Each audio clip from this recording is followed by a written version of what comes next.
بسم اللہ الرحمن فاسقم بنبأ فتبین۔ آج میں اصول حدیث کے حوالے سے چند اصطلاحات آپ کے ساتھ شیئر کروں گا۔ بعض ساتھی فون کر کے پوچھتے ہیں موقوف کس روایت کو کہا جاتا ہے، تو یہ آج کا جو میرا درس ہے یہ عامۃ الناس کے لیے ہے۔ تو یہ چند اصطلاحات ہیں حدیث کے حوالے سے۔ مرفوع اس حدیث کو کہا جاتا ہے جس کی نسبت، جس میں قول کی نسبت یا فعل کی نسبت آپ صلی اللہ علیہ وسلم کی طرف کی جائے تو ایسی حدیث کو مرفوع حدیث کہا جاتا ہے۔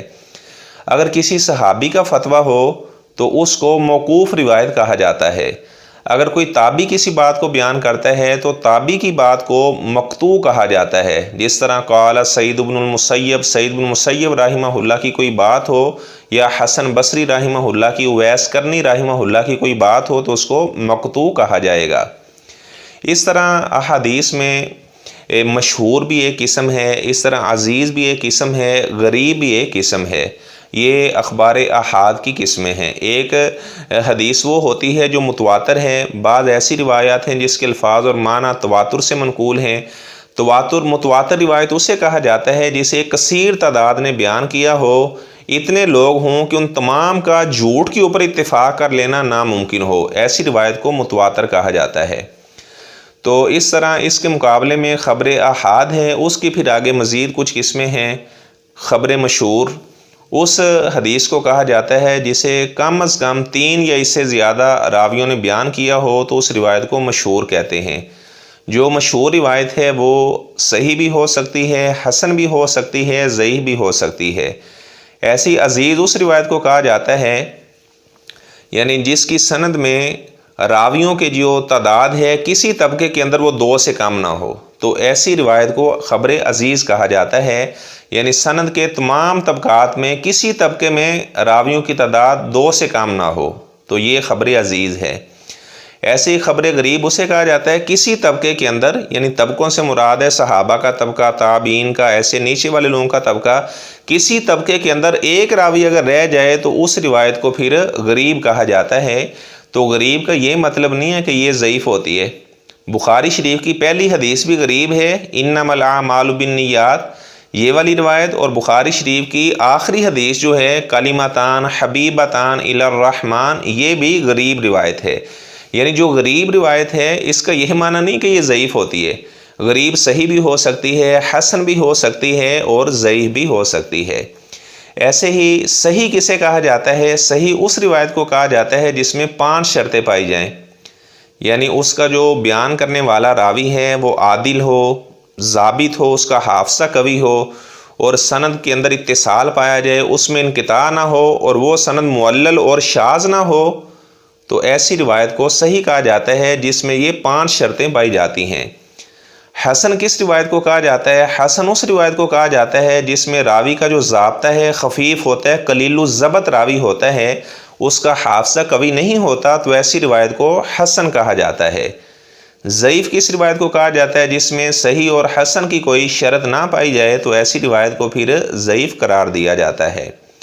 ایسے ہی مرسل، یہ ارسالہ سے اسم مفعول کا صیغہ ہے جس کا معنی ہے چھوڑا ہوا، یعنی تابعی کے بعد والا جو راوی ہے اسے چھوڑ دیا جائے اور تابعی آپ صلی اللہ علیہ وسلم کا نام لے کر بیان کرے تو ایسی روایت کو مرسل کہا جاتا ہے۔ ایسے ہی مدلس کس روایت کو کہا جاتا ہے؟ مدلس کا معنی ہے خریدار سے عیب کو مخفی رکھنا، یعنی سند کے اندر جو عیب موجود ہوتا ہے اس کو بظاہر چھپا دینا اور ظاہری طور پر اس سند کو حسین و جمیل بنا کر پیش کرنا، اس کو تدلیس کہا جاتا ہے۔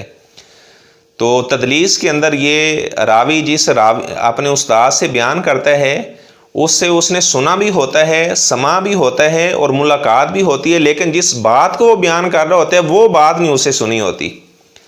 ایسے ہی مرسل خفی اس روایت کو کہا جاتا ہے۔ ابھی میں فرق بھی بتاؤں گا کہ تدلیس اور ارسال خفی میں فرق کیا ہے۔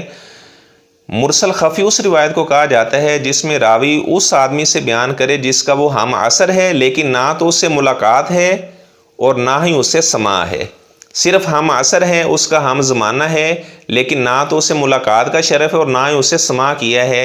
تو ایسے اگر راوی سے وہ بیان کرتے ہیں تو اسے مرسل خفی کہا جاتا ہے۔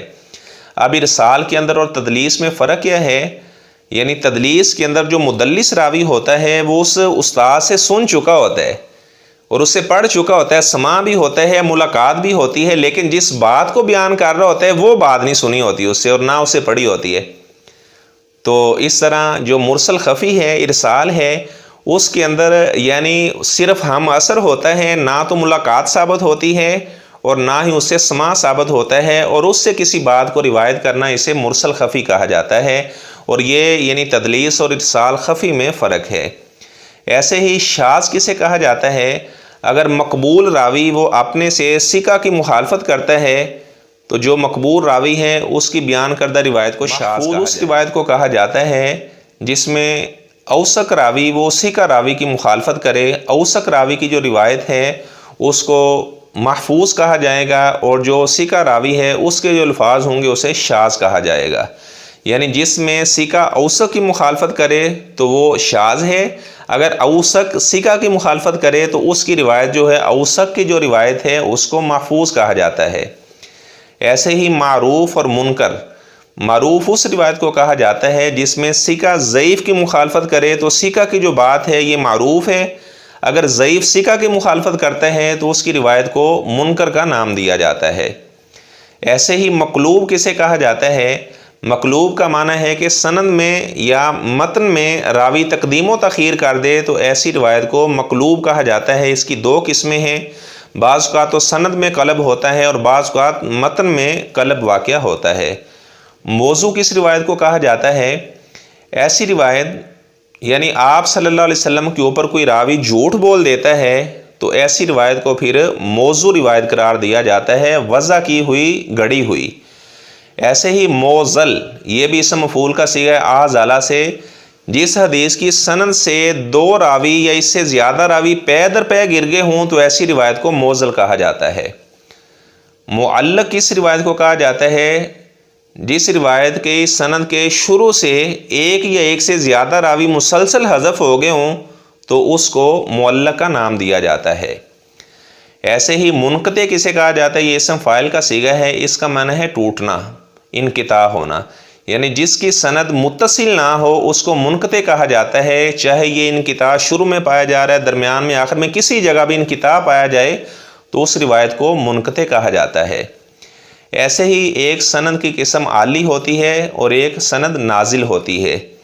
عالی اس سند کو کہتے ہیں جس میں روات کی جو تعداد ہے، راویوں کی جو تعداد ہے وہ کم ہے، دوسری سند کی بنسبت جس میں راویوں کی تعداد کم ہو، ایسی سند کو عالی سند کہا جاتا ہے، اور یہ اسم فاعل کا صیغہ ہے۔ اس کے متضاد جو ہے وہ نازل ہے، یعنی جس میں راویوں کی تعداد زیادہ، دوسری سند کی بنسبت جس میں راویوں کی تعداد زیادہ پائی جائے تو اس کو سند نازل کہا جاتا ہے، نازل کہا جاتا ہے۔ تو یہ چند اصطلاحات ہی جو آپ کے ساتھ میں نے شیئر کی ہیں، تو ان باتوں کو اگر کوئی عام آدمی یعنی اتنی اصطلاحات کوئی اپنے ذہن میں بٹھا لے تو یہ اس کے لیے کافی وافی شافی ہوں گی۔ تو یہ بھی ذہن میں رکھیں کہ حدیث کی ایک قسم تقریری بھی ہوتی ہے۔ تقریری حدیث وہ ہوتی ہے کہ آپ صلی اللہ علیہ وسلم کے سامنے کوئی کام کیا جائے اور آپ نے خاموشی اختیار کی ہو، آپ نے اس پر کوئی تبصرہ نہ کیا ہو تو اس کو تقریری حدیث کہا جاتا ہے۔ جس طرح آپ صلی اللہ علیہ وسلم تشریف فرما تھے، فجر کے آپ نے فرض پڑھائے تو ایک آدمی کھڑا ہو کر نماز پڑھنے لگا، آپ نے فرمایا تو نے ابھی تو ہمارے ساتھ نماز پڑھی ہے، صبح کی 4 رکعت پڑھ رہے ہو؟ تو وہ کہنے لگا جی میری شروع یعنی فجر کی جو قبل سنتے ہیں وہ میری رہ گئی تھی۔ تو آپ صلی اللہ علیہ وسلم خاموش رہے۔ یہ تقریری حدیث ہے، یعنی اگر کسی آدمی کی سنتے رہ جائیں جو فجر کے فرضوں سے پہلے ہوتی ہیں تو فجر کے فرضوں کے بعد بھی پڑھی جا سکتی ہیں، کیونکہ یہ تقریری حدیث سے مسئلہ ثابت ہے۔